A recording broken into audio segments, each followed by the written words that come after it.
ចាជំរាបសួរសួស្តីពុកម៉ែបងប្អូនទាំងអស់គ្នាមកថ្ងៃនេះមកមើលពីរូបមន្តបែបធម្មជាតិមួយដែលខ្ញុំបានសាកធ្វើហើយគឺបានផលពិតហើយក៏ចង់យករូបមន្តនេះសម្រាប់ចែករំលែកបងប្អូនទាំងអស់គ្នាដើម្បីធ្វើដូចជាខ្ញុំអញ្ចឹងបងប្អូន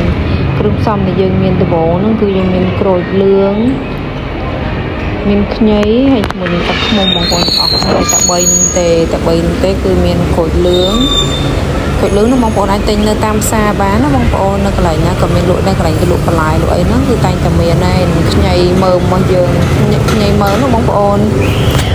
យកខ្ញីកាន់ចាស់កាន់តែល្អហើយអ្វីដែលខ្វះមិនបានមួយទៀតគឺទឹកឃ្មុំធម្មជាតិទឹកឃ្មុំហ្នឹងគឺត្រូវតែយកទឹកឃ្មុំធម្មជាតិដែរបងប្អូនជាទៅនេះគឺយើងធ្វើតាមបែបធម្មជាតិរបស់យើងហើយសម្រាប់ក្នុងដែរយើងក៏ត្រូវមានប្រដាប់ដាក់ដែរបងប្អូនទាំងអស់គ្នាគឺយើងត្រូវមានកន្លថ្មបងប្អូនកន្លកែវហើយសម្រាប់ក្រូចហ្នឹងក្រូចលឿងហ្នឹងបងប្អូនហាន់ឲ្យស្ដើងអញ្ចឹងមកដូចខ្ញុំជាប្រទេសចំណិតអញ្ចឹងមកខ្ញីក៏យើងដូចគ្នាយើងកោសវាឲ្យស្អាតហើយយើងហាន់វាឲ្យស្អាតដូចគ្នាដែរមកសម្រាប់ក្រូចនេះបងប្អូននេះខ្ញុំប្រើចំនួន3ផ្លែខ្ញុំទិញនៅតាមផ្សារដូចជាមួយ2000ក្រូចហ្នឹងហើយខ្ញីយើងទិញមួយដុំទូចល្មមមកបងប្អូនធ្វើច្រើនបងប្អូនដាក់ច្រើនបងប្អូនធ្វើតិចដាក់តិចតាមនឹងអញ្ចឹងណាបងប្អូនហើយក្រូចយើងហាន់ស្ដើងល្មមអញ្ចឹងមកស្រួលយើងយកទៅញ៉ាំបន្ទាប់ពីហាន់ហើយ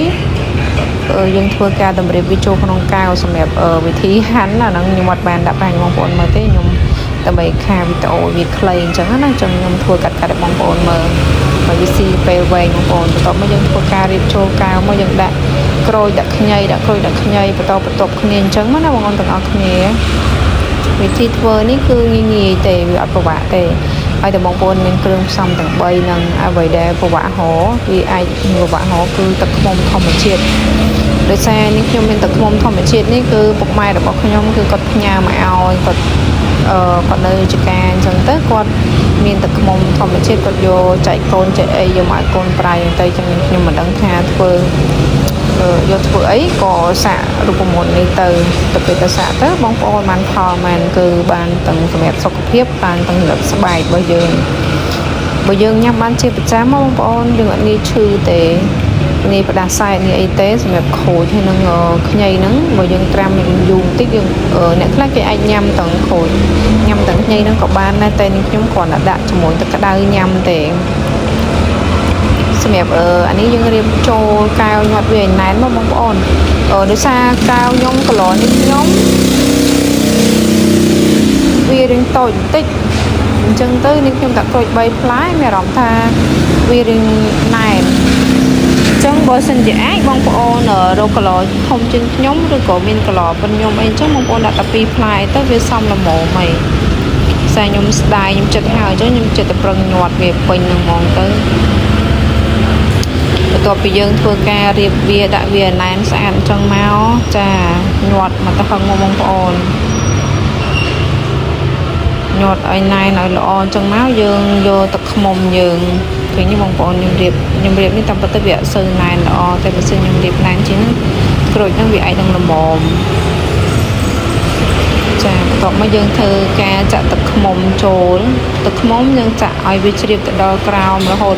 មកដល់លើអញ្ចឹងណាបងប្អូនវារៀងពិបាកចាក់តិចដោយសារខ្ញុំដែររៀងណែនពេកបងបថយក្រូចដាក់តែ2ផ្លែអីវាអាចងាយស្រួលក្នុងការចាក់ទឹកឃ្មុំចូលជុំវារៀងស៊ីម៉ោងចឹងបងប្អូននៅពេលដែលបងប្អូនធ្វើហើយបងប្អូនដាក់ចូលក្នុងទូទឹកកកមកយកអីទៅស្អែកឡើងបងប្អូនអាចញ៉ាំបានហើយហ្នឹងវាអត់ចេះខូចទេបងប្អូនបើយើងទុកកាន់តែយូរក៏អីដែរនៅតែញ៉ាំបាននៅតែនេះបានចឹងផលរបស់ធម្មជាតិវាគ្មានខូចទេហើយយើងដាក់លាយជាមួយទឹកក្តៅញ៉ាំពេលព្រឹកអីចឹងទៅពេលព្រឹកមុនញ៉ាំអីយើងដាក់ក្រូចមួយចំណិត2ចំណិតហើយនឹងខ្ញីមួយចំណិត2ចំណិតមកហើយលាយជាមួយទឹកក្តៅមួយកែវញ៉ាំក្តៅអ៊ុនៗណាបងប្អូនមានសុខភាពមែនតើហ្មង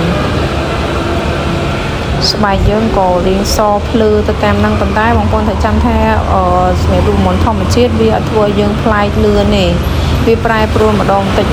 ទៅយើងអាសាសង្កេតមកខ្លួនឯងទៅវាឃើញអញ្ចឹងមែន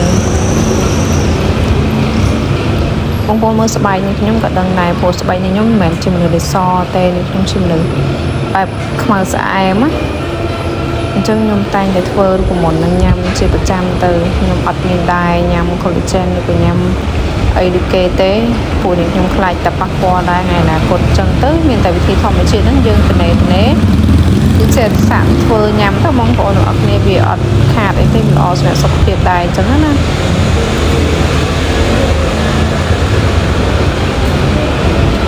សម្រាប់ទឹកឃ្មុំនេះ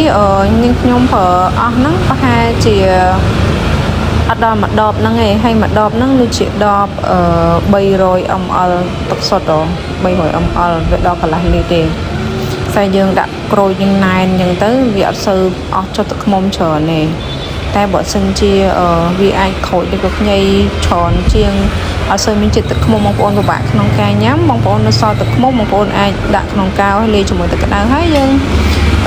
ចាក់ទឹកឃ្មុំចូលបន្តិចថែមទឹកក៏បានដែរហ្នឹងហើយមានតែប៉ុណ្្នឹងឯងបងប្អូនងាយចំកុំភ្លេចធ្វើញ៉ាំទាំងអស់គ្នាណាអរគុណបងប្អូនទាំងអស់គ្នាកុំភ្លេចជួយចុច like subscribe និង share វីដេអូរបស់នាងខ្ញុំផងដើម្បីនាងខ្ញុំចែករំលែកវីដេអូថ្មីៗទៀតបាយបាយ